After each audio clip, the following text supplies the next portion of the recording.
Hey guys, in this video, I will show you how to embed a Canva newsletter in Gmail. All right, let's begin.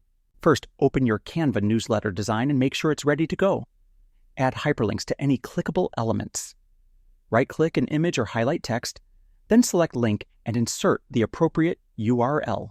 Do this for titles, images, or any section users should be able to click.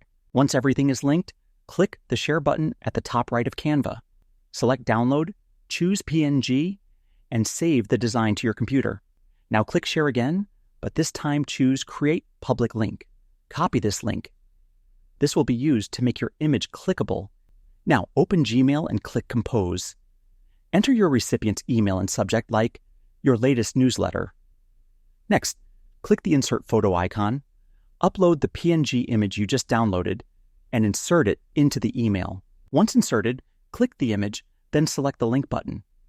Paste the Canva public view link you copied earlier and click OK. Now, when someone clicks the image in your email, it'll take them directly to the linked Canva newsletter or web page. So that's basically how you can embed a Canva newsletter in Gmail. And that's it for this video. If you find this helpful, consider subscribing and giving this a big thumbs up. Thanks.